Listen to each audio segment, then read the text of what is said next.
Salve Maria! Espero que pela graça de Deus estejam todos bem.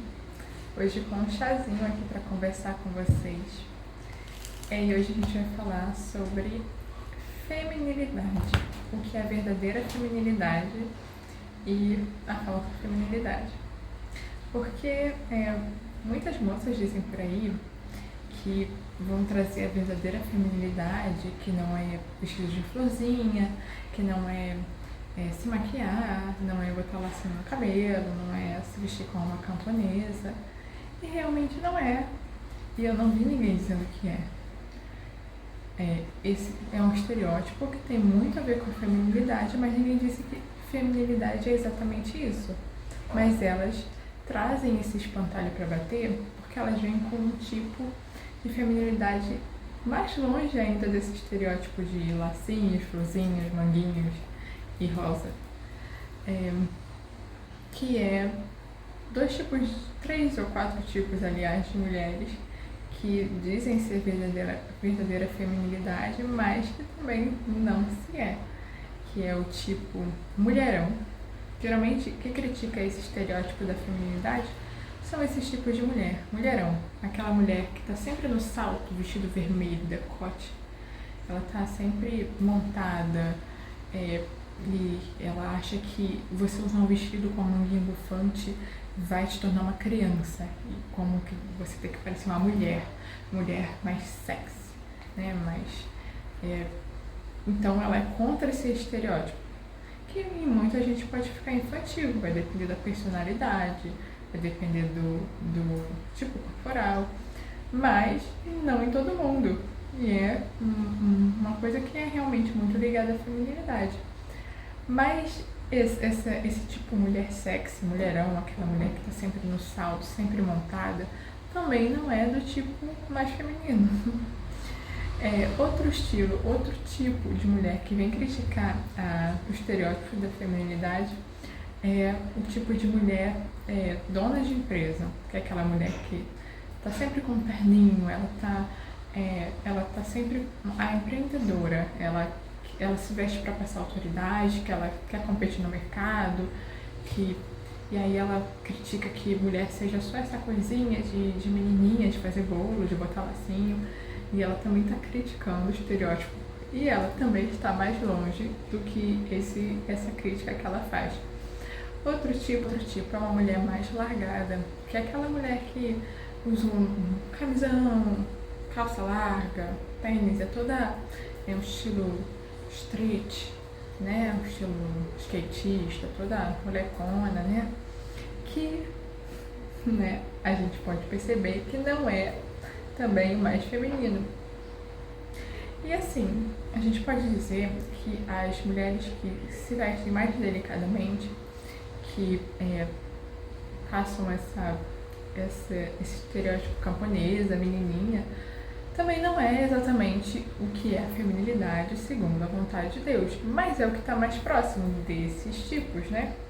É o que está mais próximo. Porque o que é a verdadeira feminilidade? A verdadeira feminilidade é servir a Deus, né? A gente está aqui com esse livro de Eva Maria, que eu recomendo muito, né?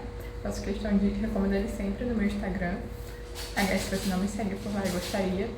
Eu tenho um Instagram, né? E é esse @ aqui. E aqui esse livro traz, né? Eu uso ele muito como base, traz o papel da mulher. E o papel da mulher, primeiro chamado com base em Gênesis, com base na criação do homem e da mulher, a primeira vocação da mulher e do homem são a mesma, só que cada um de acordo com a sua natureza, que é a intimidade com Deus. Luna! Que é a intimidade com Deus, que é a vocação à santidade. Esse é o primeiro papel da mulher, né? Assim como o do homem. O segundo é o da maternidade, assim como o do homem é o da paternidade. O homem masculino, ele é pai, o homem maduro, ele é pai, e a mulher feminina e madura é mãe. Não importa se vai ser uma mãe natural, que aí é natural e espiritual, ou se vai ser só espiritual, como no caso das religiosas, elas também exercem a maternidade. Então, a mulher mais feminina é aquela que é mais maternal, é aquela que mais serve aos outros, é aquela que menos serve a si. E aí a gente volta lá na primeira questão que eu coloquei, das mulheres. A mulher que é sexy, e a mulher que é CEO de empresa, e a mulher que é largadona, as três servem mais a si do que os outros. Porque a mulher que é sexy, que é essa mulherão, ela tem uma idolatria de si muito grande, ela tem um ego muito grande. Não estou generalizando, estou falando o que passa, né? É claro que podem ter mulheres com boa vontade nesse meio aí, mas é o que passa a visão, né? Porque o ser humano, ele se comunica pelo visual também, por isso que o visual importa. Tipo, uma pessoa que ela tá no salto, ela tá com vestido com decotão, ela tá com unha na unha, cabelo no cabelo, rosto no rosto, boca na boca, tudo em tudo, ela não vai passar uma energia de que tá ali para servir os outros, que ela tá ali para botar a mão na massa, para fazer um pão, para trocar fralda de neném, ou para ajudar uma senhora. Ela pode até fazer isso, mas não é o que mostra, não é o que mais mostra, não revela a vocação dela. A mesma coisa, a mulher que ela tá sempre se preocupando em estar competindo com o homem, que ela quer ser uma CEO de empresa, que ela se veste com terninhos, umas coisas mais masculinas, assim, mais masculinizantes. Ela também não vai passar a vocação dela, ela pode às vezes passar a vocação masculina, né? Mas ela não vai passar a vocação dela, ela não vai passar realmente que está ali para servir os outros. E a mesma coisa é a mulher largadona, que ela também não está passando, não está mostrando que ela está pensando nos outros. Ela está por ela e pela preguiça dela, e ela vai vestir o que ela quiser mesmo. E pode ser que até que ela sirva, que ela seja boa, mas não é o que a imagem dela passa. E a imagem conta. A terceira vocação da mulher é o trabalho. O trabalho da mulher. E o trabalho da mulher é diferente do trabalho do homem. O trabalho da mulher é mais sensível, vamos colocar. A mulher é mais detalhista naquilo que o homem não consegue perceber. Isso é muito claro, porque Deus é perfeito. Ele juntou o homem e a mulher exatamente por isso que ele fez assim. Nós não somos diferentes para competirmos, somos diferentes para nos completar. A mulher não tem que competir com o homem em nenhuma área. Se ela vai competir com alguém, vai ser com uma mulher. E o homem não vai ficar competindo com a mulher. Não é vantajoso para nenhum dos dois. Os homens devem competir entre si e as mulheres entre si, porque é mais natural. É totalmente desproporcional um homem e uma mulher estarem competindo em qualquer que seja a área, que em ambas as áreas algum vai sair ganhando. Um homem é esquisito de se ver um homem cuidando de áreas mais femininas, dele tendo um olhar mais materno para uma criança, dele cuidando de fazer comida, de ser detalhista em casa, transformar a casa em um lar. Não é que ele não consiga, mas é que não mostra na natureza dele. Você não imagina um homem o mais masculino possível fazendo essas coisas. Por isso que quando a gente vê homens em áreas mais femininas, eles geralmente têm uns trejeitos mais femininos. Não é sempre, mas em grandes casos. A mesma coisa ao contrário. Uma mulher, quando ela entra em área masculina, ela vai ficar masculinizada. Você vai ver uma mulher caminhoneira, ela pode ser feminina, pode ser que ela saia daquela função ali e ela vá para casa e ela se arrume e ela fique feminina. Mas naquele momento ali, ela não vai estar passando essa imagem. E é claro, a gente não vive só de imagem, mas ela importa muito. E ela muda a nossa mentalidade também.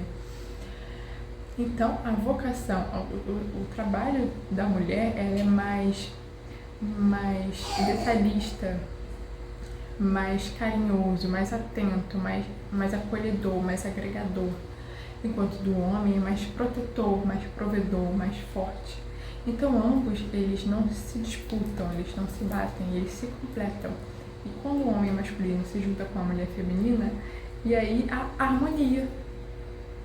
Então a mulher feminina, ninguém entra em contato com ela e sai sentindo carência, porque ela tem sempre uma palavra, ela tem sempre alguma coisa para servir, nem que seja um copo d'água, uma palavra doce.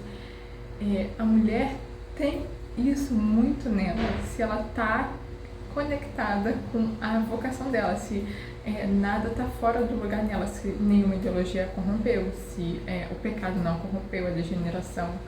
Se ela estiver bem dentro de si, bem atenta a si, ela vai ser essa mulher, que ela vai estar sempre pensando nos outros, cuidando dos outros.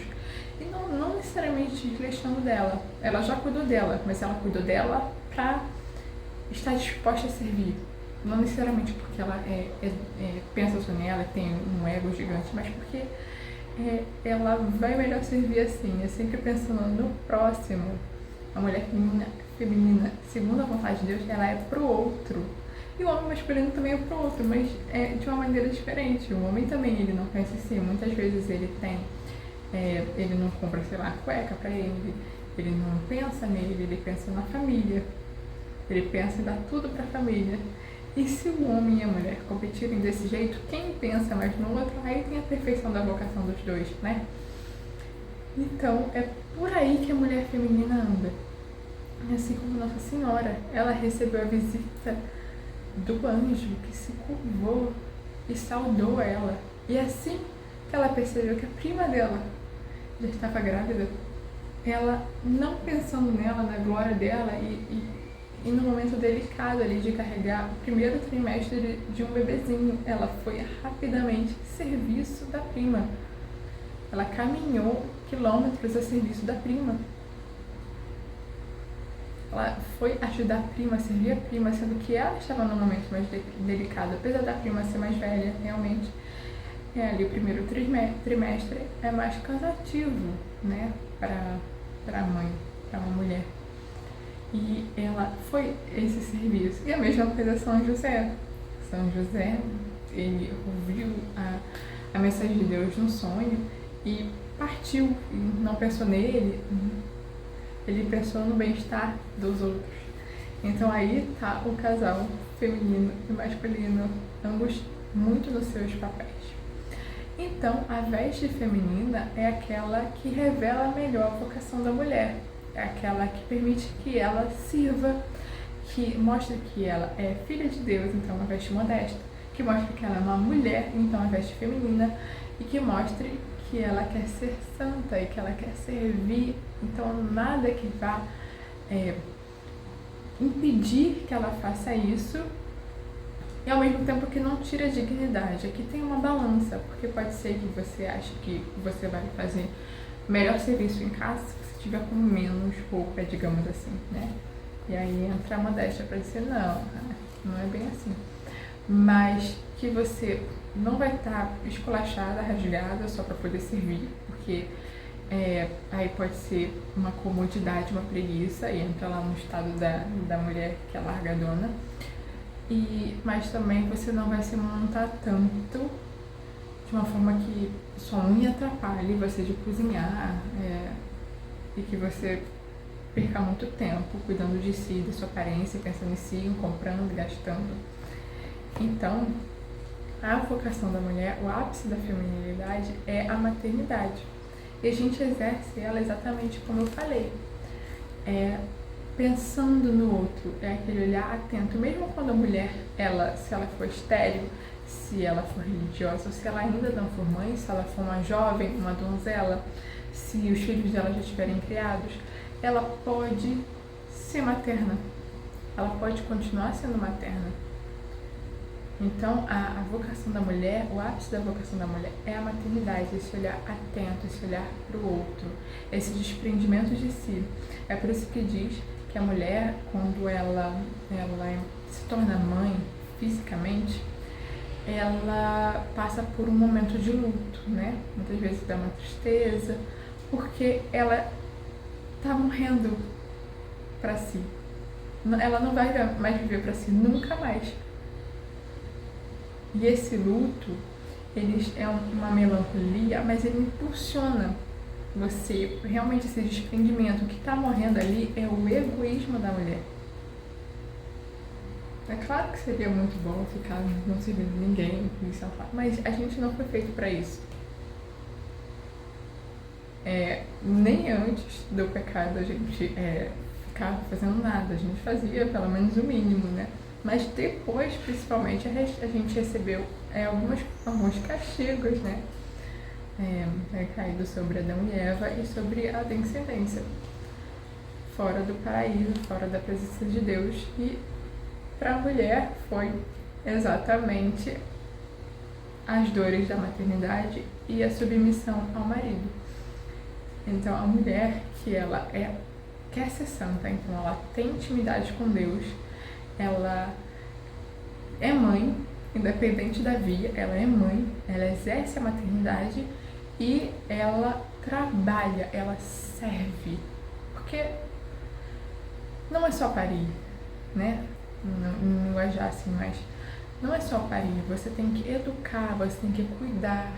A mãe é aquela, não é aquela que deu exatamente a luz, mas é aquela que está amamentando. Não amamentando, que as mulheres que não amamentam com o seu leite não são mães, mas as mulheres que não amamentam com o seu leite ainda têm o cuidado de preparar o leite, botar na medida certinha, a temperatura, checar o neném, saber quando o neném está bem, saber por que ele está chorando. Esse olhar para o outro, essa atenção para o outro, de saber como que a casa vai ficar melhor, de decorar a casa, de estar preocupada se todo mundo que está ali está bem servido, está bem, está cuidado, se as pessoas estão dormindo bem, se elas estão comendo bem. Então a mulher, a gente imagina assim na situação ali de Marta e Maria, né? Dá pra gente ver que as duas são plenamente femininas. O erro de Marta não foi estar fazendo as coisas em vez de estar com Jesus. Foi estar preocupada, agitada por não estar ali. Agitada, inquietada com a outra. Porque, claro, tinha que ter alguém para servir, não podia estar as duas aos pés de Jesus. Mas ela podia estar fazendo com amor, com atenção, com maternidade. Ela podia estar entendendo que ela estava ali porque ela tinha que estar ali, independente se a outra não estivesse. E a exemplo de Nossa Senhora, né, que é a feminilidade, o ápice. Porque ela é mãe. Ela é mãe não só de Cristo. Ela foi materna ao cuidar da prima dela. Ela teve esse olhar materno conosco. Ela exerce a maternidade o tempo todo conosco.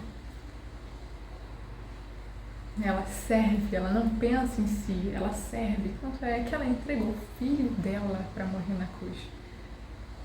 Pelo mundo, por até quem cuspia a cara dele. Isso é feminilidade.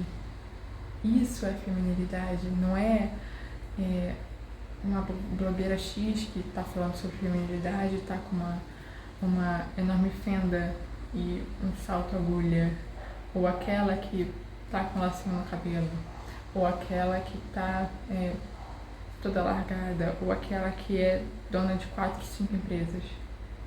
É aquela que está com o olhar atento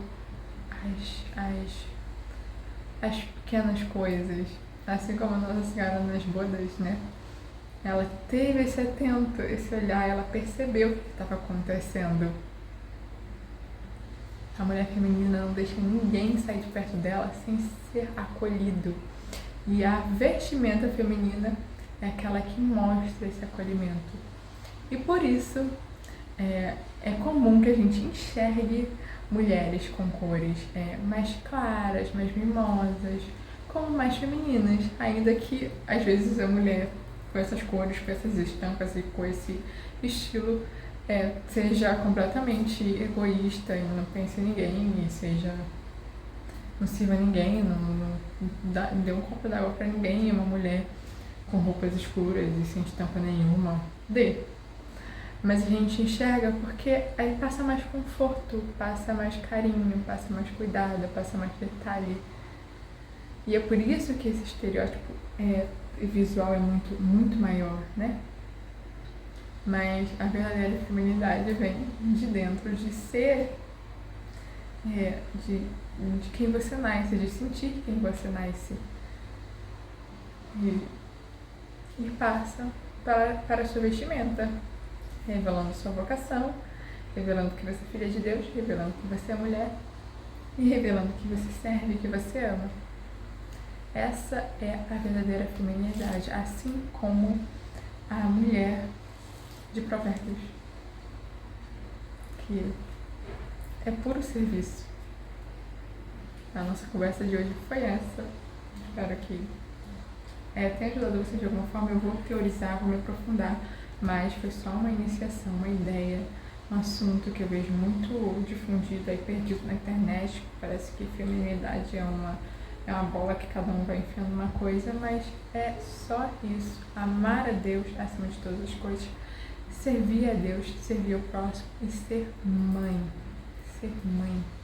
Olhar paternal sobre os filhos, ou sobre todos. Deixei o seu gostei, se inscreve no canal se ainda não é inscrito, e a gente vai conversar um pouco sobre feminilidade, modéstia, que é um canal voltado para virtudes femininas, assim como o meu perfil no Instagram. Deixei seu comentário aqui embaixo, vamos conversar. Indico muito, muito esse livro. Ele mudou minha vida. Eu vou trazer aqui também mais leituras com vocês e mais estudos da feminilidade, da teoria, da prática. E é isso, salve Maria!